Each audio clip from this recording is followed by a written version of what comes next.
Il existe une réalité que peu de gens admettent ouvertement. Pas besoin de gestes agressifs pour briser quelqu'un.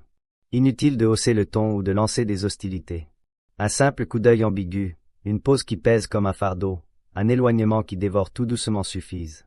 Cette vidéo ne va pas t'enseigner à blesser ou à rabaisser. Elle t'ouvrira plutôt une voie plus nuancée, plus troublante, celle de l'influence discrète, capable de miner une assurance, un ego ou un statut sans recourir à la force brute. Machiavel l'avait bien saisi, l'obscurité peut trancher plus net qu'une lame, et le retrait s'avère plus corrosif qu'un clash direct. Tu vas explorer ici comment les tactiques mentales, la perception des vulnérabilités humaines et le contrôle de soi se muent en outils imparables, contre lesquels aucune barrière ne tient. Si tu vas jusqu'à la fin, tu saisiras pourquoi la véritable puissance opère dans le calme absolu. Pourquoi le triomphe le plus impitoyable est celui que la cible ne perçoit même pas arriver. Pour saisir comment on peut démolir une personne sans jamais porter de coup, remontons à l'époque de Nicolas Machiavel, où il naviguait dans les intrigues subtiles, les manigances muettes et les chutes qui survenaient sans fanfare. À la Renaissance italienne, les batailles ne se limitaient pas au terrain sanglant. Elles germaient dans les pièces feutrées, les missives cachées, les pactes invisibles. Machiavel, à travers ses textes, exposait une idée perturbante. L'âme humaine craint davantage la solitude, l'hésitation et le désintérêt que les duels francs. Derrière ces lignes se cachait une idée ferme. Maîtriser les mécanismes psychologiques permet de neutraliser le rival le plus solide sans émettre la moindre intimidation. Ce legs est souvent vu comme une manipulation glaciale, une éthique douteuse. Pourtant, il reflète fidèlement les travers de notre nature. On aime penser que la domination est toujours brute et évidente. On oublie que la finesse suprême opère dans les recoins sombres, s'insinuant dans les convictions pour les éroder progressivement. Dans une société fascinée par les apparences et les spectacles, ce type d'autorité reste sous-estimé, tel un savoir périlleux qu'on évite d'évoquer. Tu vas maintenant pénétrer un domaine où la brutalité n'a pas sa place, où chaque non-dit, chaque retrait se transforme en instrument intangible. Ces 7 fondements ne sont pas des formules pour avilir. Ce sont des insights sur la façon dont une conscience peut décomposer une autre sans contact physique. Prépare-toi, ici, la suprématie est plus glaciale que le métal. Le premier fondement à assimiler est l'usure discrète de la pertinence. Rien ne frappe plus durement que de sentir son rôle s'amoindrir graduellement, comme une étincelle privée d'oxygène. Pas la peine de contrecarrer ou de défier ouvertement la personne que tu vises.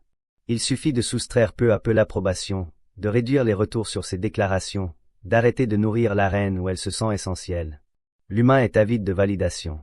Il requiert que son existence se miroite dans les réponses d'autrui, que son statut soit renforcé par un intérêt constant. En tranchant ce lien, en laissant ses paroles s'évaporer sans résonance, c'est comme si tu l'immergeais dans une sorte d'isolement éthique. Il exprime, mais rien ne vibre en retour. Cette usure évite les heurts visibles. Elle n'allume pas de rage instantanée, car trop fine pour passer pour une offensive. Elle fonctionne par opposition.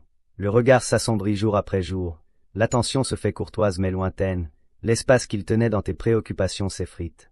Bientôt, l'autre perçoit qu'il glisse hors du récit, qu'il n'est plus qu'un élément marginal, toléré sans être valorisé. Cette fade disparition surpasse n'importe quel assaut direct. Elle instille le doute sur sa propre estime. Elle ronge les fondations de l'assurance, corrompt le sens de la valeur. Machiavel avait perçu qu'il suffit de priver un rival du lustre qu'on lui confère pour le vider de son énergie. Tant que tu soutiens son personnage, tu le rends vital, tu le maintiens en vie.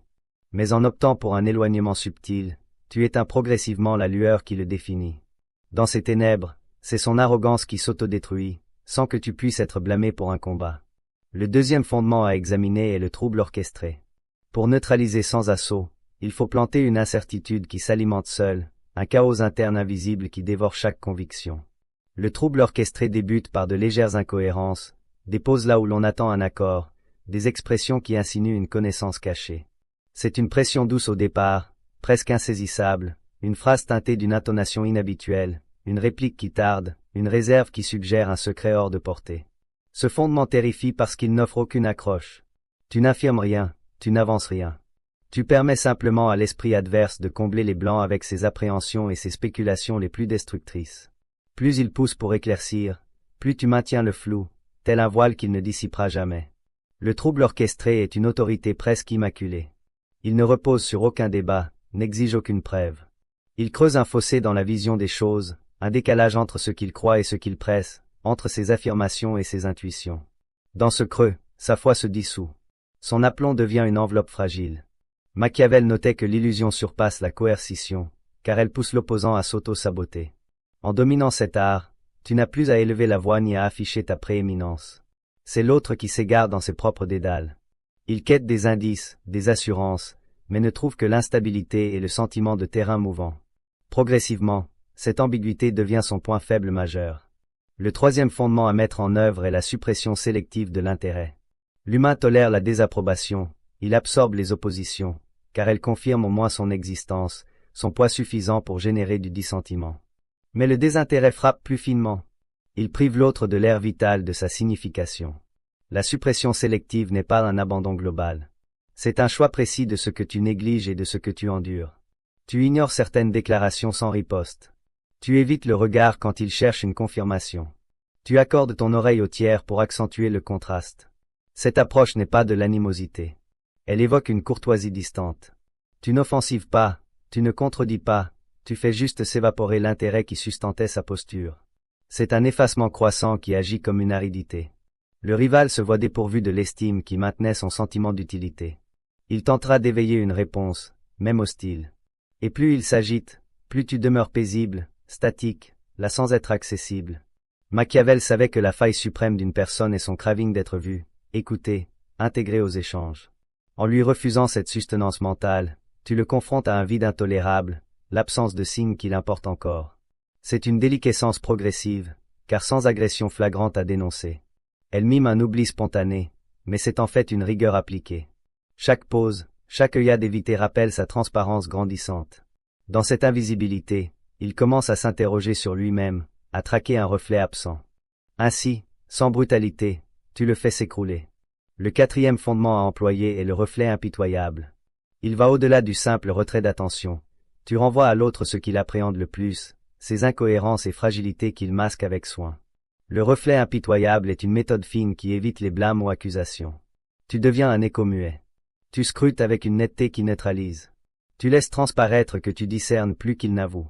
Quand il s'anime pour persuader ou s'excuser, tu restes serein, presque compatissant, comme face à un jeune dissimulant une erreur patente. Cette attitude n'agresse pas, mais déstabilise profondément. Elle engendre la conviction que ses brèches sont exposées, que son vernis craque sous un regard infaillible. Machiavel saisissait que l'arrogance humaine dépend de la capacité à cacher peur et lacunes. En incarnant ce reflet, tu le dépouilles de l'illusion qui protégeait son assurance. Il se sent dénudé sans pouvoir t'incriminer d'offensive, car tu n'as rien verbalisé. Tu es juste là, vigilant, laissant son malaise enfler jusqu'à envahir tout. Bientôt, il se sabote par des défenses superflues, des pardons non sollicités, des efforts maladroits pour reconstruire une image qui s'effrite. Le reflet impitoyable n'est pas une sentence, c'est une existence qui expose. Il opère avec une quiétude puissante, tel un rayon dissipant les ténèbres. Plus tu restes impartial, plus sa gêne et son trouble deviennent invivables. Dans cette clarté, pas besoin de hausser le ton. C'est lui qui s'auto-condamne par les faits qu'il ne peut nier. Le cinquième fondement à adopter est l'attente carnassière. Dans une ère où tous se hâtent à répliquer, ajuster, contrer, celui qui patiente sans fléchir détient une influence incorruptible. L'attente carnassière dépasse la simple endurance temporelle. C'est une maîtrise intime qui fait du temps un complice. Quand ton opposant enchaîne les ruses pour te toucher, pour t'attirer en terrain ouvert, tu restes figé comme un roc contre lequel ses essais se fracassent. Cette fixité n'est pas inerte, elle est vive, alerte, notant chaque nuance. Tu observes, tu enregistres, tu laisses l'autre s'éreinter à quêter une réponse qu'il n'aura pas. C'est un tableau cruel, voir un ego se consumer sans réverbération. Notez qu'en évitant l'escalade, il lâche prise sur son apparence. Machiavel affirmait que le temps seul juge les motivations réelles. Celui qui manque de patience expose ses brèches sous la tension de l'attente. L'attente carnassière crée un creux où l'autre s'épuise en vain, étirant le délai jusqu'à ce que ses dissonances pèsent trop lourd. Plus il te taxe de rigidité, plus tu restes placide, comme si son tumulte interne n'avait plus d'emprise. C'est dans cette quiétude étirée que brille l'autorité d'une âme disciplinée. Pas besoin de contre-attaquer. Il finira par se révéler, par lâcher les masques protecteurs. Tu saisiras alors que la domination ultime est souvent l'inaction, laissant le temps réaliser ce qu'un assaut n'aurait pu. Et toi, as-tu déjà perçu qu'une simple pause pouvait détruire plus qu'une insulte frontale? Partage en commentaire ton vécu de ce phénomène. Le sixième fondement à dominer est l'institutionnalisation de l'éloignement. À première vue, cela semble ordinaire, juste se montrer réservé. Mais cela requiert une persistance et une uniformité que peu soutiennent. L'institutionnalisation de l'éloignement fait de ton manque de réplique non un épisode sporadique, mais une règle établie, un environnement constant où l'autre s'évapore progressivement. Au début, le rival verra ton équilibre comme une pique. Il poussera pour percer la barrière, pour arracher un sentiment confirmant son impact. Ne cède rien, ni une grimace, ni une syllabe superflue, ni un souffle trahissant l'irritation. C'est la régularité de cet éloignement qui forge sa puissance.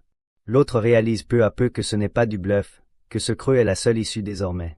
Machiavel avait deviné que l'humain redoute moins l'aversion que le désintérêt persistant. Car l'aversion implique encore une place dans l'esprit de l'autre. Mais un désintérêt total, invariable, le prive de toute présence symbolique. Chaque essai de discussion s'éteint contre ton calme courtois. Chaque pique glisse sans trace. Quand il accepte que rien ne ravivera le lien, un effondrement interne s'amorce, la réalisation qu'il a disparu de ton monde. Cette institutionnalisation est ardue, car elle impose de renoncer à l'idée de clarifier, restaurer ou pacifier. Tu assumes que cet éloignement est définitif, que l'autre n'influence plus ta sérénité. C'est cette indépendance émotionnelle qui le neutralise définitivement. Plus de lutte, d'échange, d'espoir. Juste une quiétude devenue la norme. Le 7e fondement à retenir est l'évaporation de l'ego via la persévérance. On pense souvent que pour vaincre, il faut diversifier les approches, étonné par l'inattendu. Mais la réalité est plus austère et terrifiante. Rien ne corrode plus qu'une conduite immuable, réitérée jusqu'à devenir une vérité irréfutable. L'évaporation de l'ego surgit quand l'autre voit que nulle ruse n'altère ta stance. Tu ignores les compliments. Tu négliges les assauts. Tu maintiens ta réserve affective. Jour après jour, il constate qu'il n'a plus de levier pour relancer l'ancienne interaction. Machiavel savait que l'ego survit grâce aux fluctuations, hésitations et aspirations, crainte et approbation. En supprimant ces oscillations, en offrant une fixité glaciale, l'ego se dessèche. Ce chemin est étiré, parfois pénible à contempler. Tu verras l'autre tenter une ultime relance, quêter une brèche. Mais plus tu embaudis la persévérance, plus il bute contre un rempart sans reflet. Cette invariabilité est une épuration. Elle dépouille le lien de tout faux semblant, de toute tractation, de tout marchandage sentimental. Elle expose le noyau, le néant que l'autre craignait sans oser le nommer. L'évaporation de l'ego n'advient pas par la fureur ni l'avilissement. Elle émerge dans cette tranquillité totale où rien ne répond. Quand l'autre admet qu'il ne te touche plus, ne te bouleverse ni t'aimer, il doit lâcher l'illusion de sa prédominance. Tu réalises alors que le succès suprême n'est pas d'écraser, mais de voir l'autre s'évaporer dans le désintérêt que ta persévérance a sculpté. Tu as exploré les bases de cette tactique intangible, mais des strates plus enfouies existent, des vérités qu'on cache car elles bousculent nos idées sur l'autorité. Dans cette section suivante, tu vas plonger dans cette paradoxe et sens occulte qui rendent la maîtrise silencieuse un domaine à la fois captivant et intimidant. Le premier paradoxe à méditer est la vigueur sereine du recul délibéré. Ce n'est pas une froideur vide ni un détachement fin. Le recul délibéré est une décision mûre, arrêter de nourrir la scène où l'autre performe son rôle clé. C'est un abandon choisi des quêtes de validation, un effacement ciblé des attentes et projections. Là où d'autres poussent pour convaincre, pour obtenir un feedback prouvant leur mérite, tu optes pour le néant, l'absence de riposte comme un geste suprême. Ce paradoxe trouble car il renverse la dynamique de force. Le rival anticipe le choc, la contre-attaque, le débat, mais ne rencontre qu'une surface lisse, infranchissable, une awareness imperméable. C'est dans cette inertie que réside le plus grand désordre. Il perçoit qu'il n'influence plus ton réalité. Le recul délibéré n'est pas une esquive, c'est une existence libérée des transactions affectives, un désintérêt dompté qui expose la vanité de ses tentatives. Chaque justification, provocation, étalage de supériorité heurte une paroi sans retour. C'est une force brute car dénuée de tout subterfuge. Machiavel saisissait que cette stance use l'ego plus que l'affront, car elle révèle le vide derrière le masque. Quand l'autre voit qu'aucune émotion ne traverse la limite que tu poses, il sent son poids s'évaporer, sa silhouette se fondre dans le calme que tu imposes. Le recul délibéré devient le bond ultime qui transmue l'arrogance adverse en un écho sans substance. Le deuxième paradoxe à comprendre est la fragilité masquée de l'assaut continu. Ceux qui dominent par des clashs incessants simulent la robustesse. Mais cette frénésie cache une terreur ancestrale, s'effacer si le combat cesse. L'assaut continu est un déguisement, un rite qui sécurise l'ego en lui assignant un rôle clair, celui du triomphateur supposé. Pourtant, plus quelqu'un accumule les pics, plus il avoue sa phobie du creux relationnel. Car sans lutte, rien ne sustente son assurance d'exister. C'est ici que tu peux déployer une influence muette. En ignorant ses attaques, tu montres qu'elles n'effleurent pas ton monde intime. Cette attitude n'est pas passive, C'est un éloignement dynamique, une rigueur qui identifie la compulsion adverse sans la légitimer. Machiavel le savait, l'obsession d'agresser avoue une addiction. Celui qui quête le conflit supplie tacitement pour une confirmation de son rôle. Si tu refuses la valse, si tu gardes un équilibre inébranlable, tu le forces à affronter sa pire hantise, être insignifiant sans bataille. Plus il intensifie pour te piquer, plus tu exposes la misère de son spectacle. Il saisira qu'aucune ferveur, artifice ou pose guerrière ne craquera ton désintérêt. Ce constat dissout l'aplomb le plus suffisant. Ainsi, tu dévoiles que l'assaut continu n'est qu'une manœuvre désespérée, un show qui s'autoconsume quand personne ne l'alimente. Le troisième paradoxe à adopter est la prééminence muette de l'uniformité. La majorité varie de stance selon les humeurs, oscillant entre fureur et indulgence, accord et refus. Cette variabilité trahit leur vulnérabilité. Ils se définissent par les actes d'autrui, n'existant qu'en réaction. L'uniformité est un fondement. Elle ne fléchit pas sous la contrainte. Elle n'ajuste pas pour calmer ou frapper. Elle proclame « Je reste identique, quoi que tu fasses ». C'est cette stabilité qui neutralise les agitateurs. En faisant de l'uniformité ta réponse unique, tu deviens imprévisible. L'autre guettera une faille, une ouverture pour s'insinuer. Il te titillera, te cajolera, te intimidera, espérant altérer ta texture. Mais il découvrira que rien ne modifie ta pureté. Machiavel notait que l'inconstant est aisé à contrôler, appuie sur le bon bouton émotionnel. Mais celui qui embodit une uniformité glaciale échappe à toute emprise. Ce paradoxe déconcerte car il montre qu'affirmer n'exige pas de contre-attaquer. Suffit de ne pas changer. L'uniformité n'est pas insensible, c'est le choix itéré de ne pas laisser l'autre dicter ton récit intime. Quand le rival voit qu'il ne provoque plus de shift en toi, il perd son sentiment de contrôle. Peu à peu, il sent sa capacité à t'atteindre s'effriter, n'étant qu'une fable nourrie par tes anciennes réponses. C'est alors que tu deviens inexpugnable. Le quatrième paradoxe à intégrer est la force cachée du non exprimé. Notre époque idolâtre la clarté, les aveux ouverts, les clarifications promptes. Pourtant, la retenue choisie recèle une vigueur insoupçonnée. Elle laisse l'autre aux prises avec ses propres inventions sans guide pour les dissiper. Le non exprimé n'est pas un creux inerte, c'est un champ chargé où suspicion, doute et angoisse s'installent. En supprimant le commentaire, en évitant les justifications, tu offres au rival un miroir reflétant seulement ses ombres. Machiavel savait que l'esprit ne tolère pas longtemps l'ambiguïté. Il crave des labels, des histoires nettes, des assurances. En cultivant le non exprimé, tu transmutes cette dépendance en faiblesse. Chaque silence invite à une auto-analyse forcée. Chaque absence de réplique rappelle que tu n'es pas obligé de valider ces chimères. Le non exprimé terrifie car il ne s'use pas, il peut perdurer indéfiniment sans faiblir. Plus l'autre comble ce champ par des conjectures, plus il avoue sa captivité imaginative. Cette tactique n'est pas une évasion, c'est refuser le pacte tacite de participer à son drame. Tu n'offres rien à quoi s'agripper, confrontant à l'instabilité de ses convictions. Dans ce mutisme, c'est sa voix qui le condamne. Tu découvres que le silence, loin d'une lacune, est souvent la souveraineté suprême. Le cinquième paradoxe à explorer est la prédominance subtile de la stabilité affective. Beaucoup la confondent avec une rigidité sèche, comme un signe de cœur aride. Mais la stabilité affective est différente. Elle surgit d'une insight profonde sur tes flux internes et du choix de ne pas les laisser piloter tes actes. Celui qui se domine sans effort apparent possède une légitimité inimitable. En refusant la rage, les excuses, les contre-attaques, tu montres que l'autre n'a pas le poids pour ébranler ta quiétude. Ce paradoxe est rude. Plus tu gardes ton équilibre, plus le rival s'embrase, voyant sa force comme une fable soutenue par ton indulgence d'antan. Machiavel savait que la modération provoque plus qu'un assaut. Elle expose la mesquinerie de ceux suspendus aux réactions externes. La stabilité affective n'est pas une pause pour sembler supérieur, c'est un désengagement authentique. Tu n'as plus besoin que l'autre valide ta valeur ou confesse ses torts. C'est cette autonomie qui ébranle son aplomb.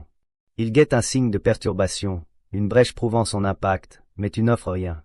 Cette invariabilité devient son supplice, révélant qu'il n'a jamais été que le spectateur de ses illusions, projetant ses manques sur toi. C'est là que la stabilité affective culmine, elle n'est plus une conduite, mais une limite inviolable qu'il ne franchira pas. Le sixième paradoxe à assimiler est la maîtrise involontaire née de l'absence de concurrence. La plupart sont piégés dans une bataille perpétuelle pour leur rang, démontrer leur excellence, sauvegarder leur image. Cette concurrence semble innée, quasi inévitable. Pourtant, en refusant ce duel symbolique, tu gagnes en puissance, déplaçant le jeu sur un niveau où l'autre ne te touche plus. L'absence de concurrence n'est pas une capitulation, c'est une autorité paisible, une assurance que rien d'extérieur ne diminue ta valeur. Machiavel saisissait que le non-concurrent devient une énigme, cessant d'offrir les balises coutumières. Le rival se retrouve isolé avec ses désirs et peurs, face à un partenaire sans besoin de victoire. C'est ce renoncement apparent qui le désarme, il voit qu'il comptait sur ta participation pour se sentir robuste. L'absence de concurrence expose l'inutilité de ses efforts. Il peut piquer, dénigrer, comploter, mais tout s'évapore dans un vide sans opposition. Cette vacuité n'est pas faible, c'est une limite invisible disant tu ne m'entraînes plus dans ton arène. Quand il admet l'absence de compétition, de conquête, il endure un creux plus âpre qu'une perte, sans appui sur ton refus pour justifier sa pose. Dans ce calme, il se voit nu, un guerrier sans ennemi, un conquérant sans butin. C'est ta maîtrise la plus pure, sans besoin d'imposition. Le 7e paradoxe à contempler est la neutralisation muette via la tranquillité totale. On nous inculque que l'emprise passe par l'affirmation, l'étalage de vigueur ou l'acuité mentale. Pourtant, la tranquillité totale agit comme un aimant, elle montre sans verbe que rien ne t'arrachera à ton centre. Cette tranquillité n'est pas un voile, elle naît d'un dépouillement étendu, renonçant aux ultimes quêtes de validation. En l'incarnant, tu imposes un respect confus. L'autre sent qu'il ne pourra jamais fissurer la paix qui rayonne de toi. Machiavel avait entrevu cela, l'esprit s'effraie de ce qu'il ne perturbe pas. Si tu restes tranquille face au chaos, tu exposes le chaos comme un signe d'impuissance. La neutralisation muette n'est pas arrogante, c'est une incitation tacite à lâcher les luttes vaines. Elle dit rien à protéger ici. Rien à gagner. Ce constat est intolérable pour qui voit chaque lien comme un combat. La tranquillité totale est un miroir renvoyant l'autre à son tumulte, à la futilité de ses actes. Progressivement, il voit son drame sans spectateur en toi. Ainsi, sans parole, tu deviens l'encre stable où tout s'effiloche, car rien ne décourage plus qu'une awareness sans preuve à fournir. Tu as sondé les abysses mentaux et philosophiques de cette influence discrète. Mais savoir ne suffit pas, il faut l'appliquer. Dans cette partie finale, je te dévoile cette pratique tangible, des routines et disciplines journalières pour ancrer cette sagesse dans ta vie quotidienne. La première action pour intégrer cette domination est l'analyse systématique de tes impulsions. Chaque fois que surgit le craving de répliquer, d'expliquer, de sauvegarder ton image, pose pour identifier cette urge sans y succomber. Cet exercice semble basique, mais il requiert une alerte permanente. Observe l'émergence de la réponse, puis laisse-la filer comme un nuage errant. Plus tu itères, plus tu réalises que la plupart des clashs sont nourris par ton propre désir d'approbation. Machiavel l'aurait nommé la clarté initiale, libératrice de l'obligation de répondre.